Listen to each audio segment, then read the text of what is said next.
الساعة 6 تماما باستديوهات إذاعة الشرق الأوسط بمونريال كندا، اليوم الاثنين 12 نيسان أفريل من عام 2010. أسبوع جديد بيطل علينا، بنتمنى يكون خير على الجميع. ببداية المشوار بنعطيكم فكرة عن أبرز عناوين أخبارنا المحلية.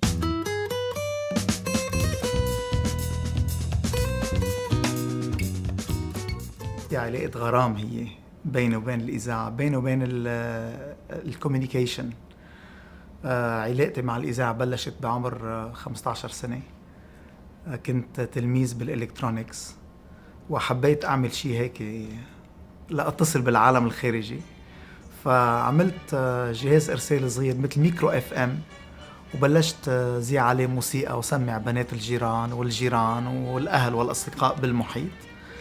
ولقينا حالنا بعد 20 و30 سنة بعدنا عم نعمل نفس الشيء. I'm done. I'm leaving. Leaving where? هونولولو قال بعد هاليوم. الشركات اللي حققت النجاح أدركت أهمية الإعلان للوصول لأبناء الجالية، وعبر الإذاعة الانعكاس مباشر فوري وملموس. جرب وشوف. المصدر الوحيد للإذاعة هو الإعلانات.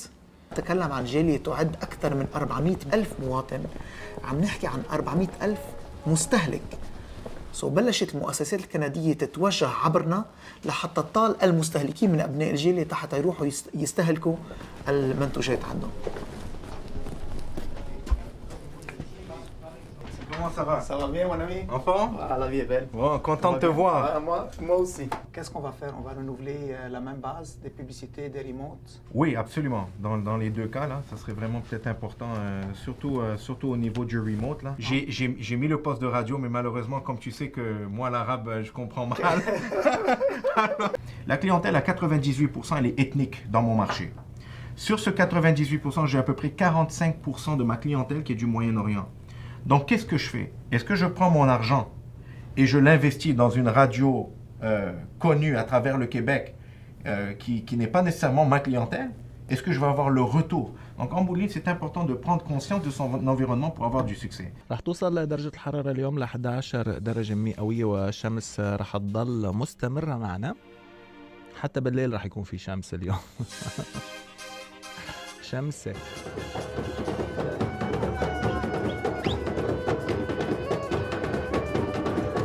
يوميات مع سامية ورولا من الاثنين للجمعة الساعة 1 على الشرق الأوسط 14:50 AM.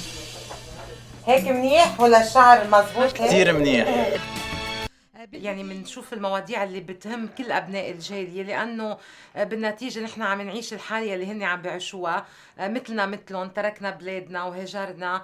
نحن رولا وأنا كمان أمهات عم نربي أولاد بالمجتمع الكندي، وكمان منعاني يمكن من مشاكل صحية، من مشاكل مادية، من كل الأمور اللي بتطال المهاجر العربي بحياته اليومية. منحاول نعالجها ببرنامجنا عكس السير.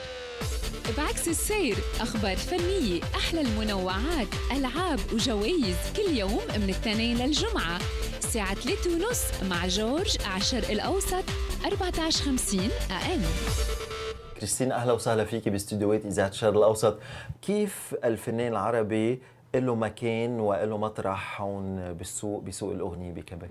أنا والخلقانة هون، بس الناس بيفتكروني من غير دول، بيفتكروني شيء هيك اكزوتيك موين اورينتال. دائما بيشوفوني الشعر هيك اسمر وما بين مثل كيبيكواز، جمال عربي. ايه بس ما بيفوت براسهم هلي انا خرقانه هون.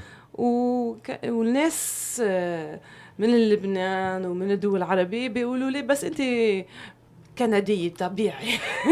ما فكرت تغيري الاسم بما انه يمكن صعب شوي الكل يلفظوه؟ صعب، اوقات بيكتبوه كله كيف ما كان غلط وغلط، بس يعني شيء حلو. عط الله، مين بده يغير شيء كلمة عط الله. شو رح تسمعينا هيك مقطع باللغة العربية؟ في شي غنية شوي عربي شوي فرنساوي، مثل أنا مخلوط وأنا هون. اسمها تعي حبيبي. كلنا سمع.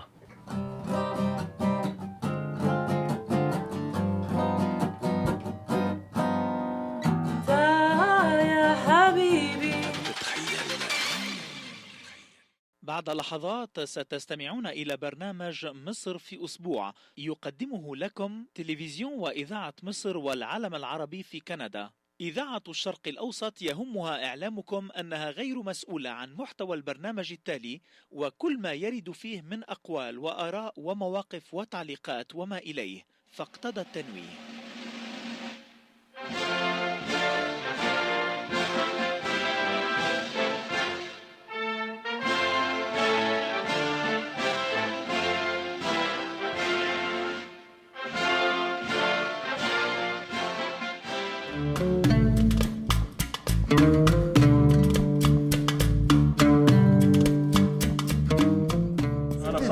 لا نزيد لكم راسكم ما غنتشرب والله غنتشرب كي اللي راك في البلاد خو.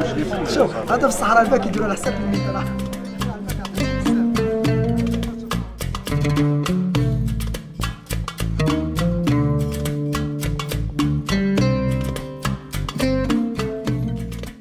مساء الخير عليكم، مرحبا بكم معنا في حصة اون دو شوك، الحصة المقدمة لكم من طرف فريق ميديا مغرب على أمواج إذاعة الشرق الأوسط من مونريال.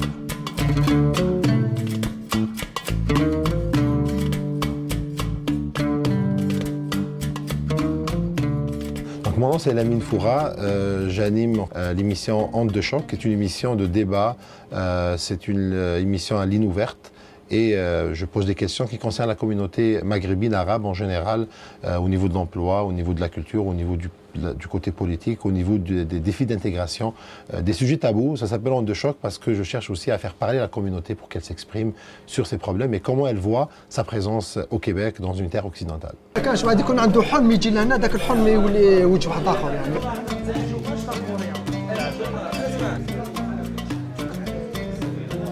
كي كتكرينو تاع طاكسي راني ندير طاكسي الحمد لله راني مليح.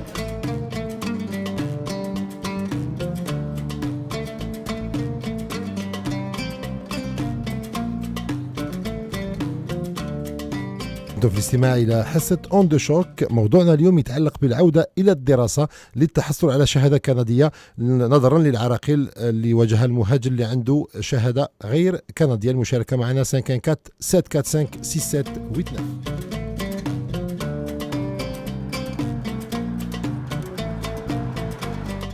مع أول اتصال. ألو مساء الخير، شكون معنا؟ ألو السلام عليكم. وعليكم السلام. أنا سامية. تفضلي أختي سامية. وصلت لاباس؟ الحمد لله.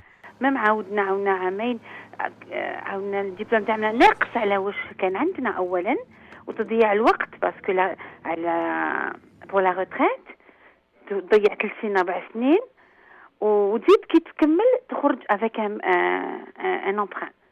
يعني واسمو الكريدي خاطر اون جينيرال يفون سورتو في لي تاع سي جاب يونيفرسيتي، يعني واحد يدير ان كريدي باش يقدر يدرس. يعطيك الصحة. شكرا على المشاركة.